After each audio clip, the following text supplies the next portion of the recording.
ഇലക്കറിയാണെന്ന് പറഞ്ഞല്ലോ. ഇതാ അതിനുള്ള കാന്താരിയാണ് ഇത്. നമ്മൾ ചതച്ച് വെച്ചിരിക്കുക. രജനിയേ, ഞാൻ ഇലയെല്ലാം കൊണ്ടുവിടെ വെച്ചിരുന്നു. ഇത് ഇത് ഇതാ സാമ്പാർ ചീര, ഏറ്റവും പോഷകമൂല്യമുള്ള ഒന്നാണ് കേട്ടോ. ഇത് വേറൊരു ഇല. ഇതെല്ലാം മത്തയുടെ ഇല. എല്ലാം നിങ്ങളെ കാണിച്ചില്ലെങ്കിൽ നിങ്ങൾക്ക് സാമ്പാർ ചീരയാണ് കൂടുതൽ എടുത്തിരിക്കുന്നത്. ഇത് വളരെ പോഷകമൂല്യമുള്ള കേട്ടോ കുട്ടിയെ. ഇതാ ഇത് മത്തൻ്റെ ഇല.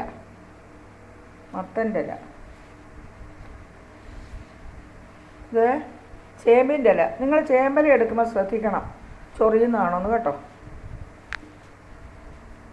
ഇത് ഒരു കാലത്ത് എന്നും നമ്മുടെ സ്ലേറ്റോട് ചേർന്ന് നിന്നിരുന്നതാണ് മഷിത്തണ്ട്. കണ്ടോ, വളരെ പോഷകമൂല്യമുള്ളതാണ് കേട്ടോ രജനിയെ. രജനിയെ കാണിക്കുന്ന ഇഷ്ടമല്ലാത്തതുകൊണ്ട് ഞാൻ രജനിയെന്ന് അവളെ പറയുക. അത് തന്നെ വലിയ താല്പര്യത്തിലല്ല, പിന്നെ ഞാനതങ്ങ് ബലാത്കാരമായിട്ട് ചെയ്യുന്നതേ ഉള്ളൂ. ഇതാ മത്തൻ്റെ ഇതാ പിഞ്ചു തണ്ട്. ഈ ഇലകളെല്ലാം കൂടെ നമ്മൾ തോരൻ വയ്ക്കുന്നത്. ഇത് നമ്മുടെ കൊടിത്തൂവ അഥവാ ചൊറിത്തൂവ. ഇത് കടുത്തൂവ. ഇത് കടിയുള്ളതുകൊണ്ട്, ചൊറിച്ചിലുള്ളതുകൊണ്ടാണ് ഇതിന് കടുത്തൂവ എന്ന് പേര് വന്നിരിക്കുന്നത്.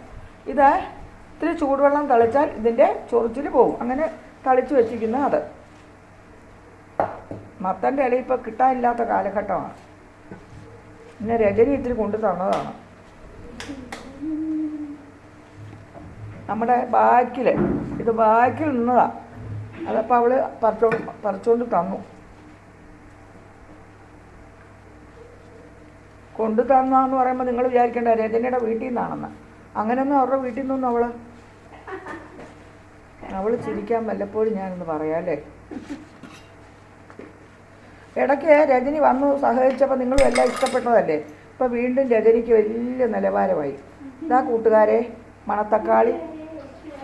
മണത്തക്കാളി ഇല. അല്ല, കായൊക്കെ ഉണ്ട്, എനിക്ക് പറിക്കാൻ മനസ്സില്ലായിരുന്നു. എന്നാലും ഇന്ന് എല്ലാ വകയും കൂടെ ഉള്ളൊരു തോരൻ വയ്ക്കാമെന്ന് വിചാരിച്ചു. പയറിൻ്റെ ഇല കൂടുതലുണ്ടേ നല്ലതായിരുന്നു കേട്ടോ. പക്ഷെ പയറില കിട്ടിയില്ല. ഒന്നാമത് ഈയിടയ്ക്ക് ശാന്തമ്മ വന്നപ്പോൾ ഒരുവിധപ്പെട്ട ഇലയെല്ലാം തൊടി വൃത്തിയാക്കിയപ്പോൾ അവർ പറിച്ചല്ലോ. കുറച്ച് ഞാൻ നിർത്തിച്ചു. പെട്ടെന്ന് ഞാൻ ചെന്ന് കുറച്ച് നിർത്താൻ പറഞ്ഞു. അപ്പോൾ അതുകൊണ്ട് ഇതെല്ലാം കൂടെ നമുക്കിന്നൊരു തോരൻ വയ്ക്കാം.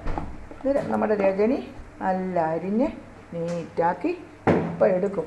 രജനിയുടെ അരിയലിനൊരു പ്രത്യേകത ഉണ്ട്. നല്ല നീറ്റായിട്ട് നന്നായിട്ട് അരിയും. അത് പറയാതിരിക്കാൻ നിവൃത്തിയില്ല. അവളുടെ ജോലി ചെയ്യുന്നതിൽ ഏറ്റവും വൃത്തിയുള്ളത് അവൾ ഇട്ടിട്ട് പോകുന്നു. ഞാൻ ഇട്ടിട്ട് പോകാൻ നീ എന്നെ കല്യാണം കഴിച്ചിട്ടുണ്ടോ? ഇട്ടിട്ട് പോകാൻ അവൾ ഇട്ടിട്ട് പോകുന്നു. ഇട്ടിട്ട് പോകാൻ എന്നെ ഇവൾ കല്യാണം കഴിച്ചിട്ടുണ്ടോ അല്ലേ? ചിരിയോ ചിരി. ഇനിയും കുട്ടിയെ ഒരു നുള്ളും മുരിങ്ങയിലയും കൂടി ഇടാൻ കേട്ടോ. അതാ മുരിങ്ങയില നല്ല തളിർത്ത് വന്നിട്ടുണ്ട്. ഞങ്ങൾ പോകുമ്പം വെട്ടി വിട്ടിട്ടാണ് പോയത് മുരിങ്ങയില കേട്ടോ.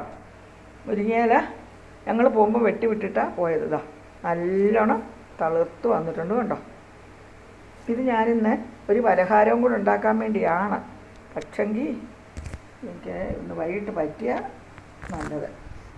എൻ്റെ ഇപ്പോൾ ആരെങ്കിലുമൊക്കെ വിരുന്നുകാർ വരുന്നുണ്ട്. അത് കാരണം കൊണ്ട് ഇത് ഒരു തരി പോലും ഇല്ലാതെ ഊരി വയ്ക്കണേ. അപ്പോൾ ഇന്ന് നമുക്ക് ഈ തോരനൊക്കെ വയ്ക്കണം.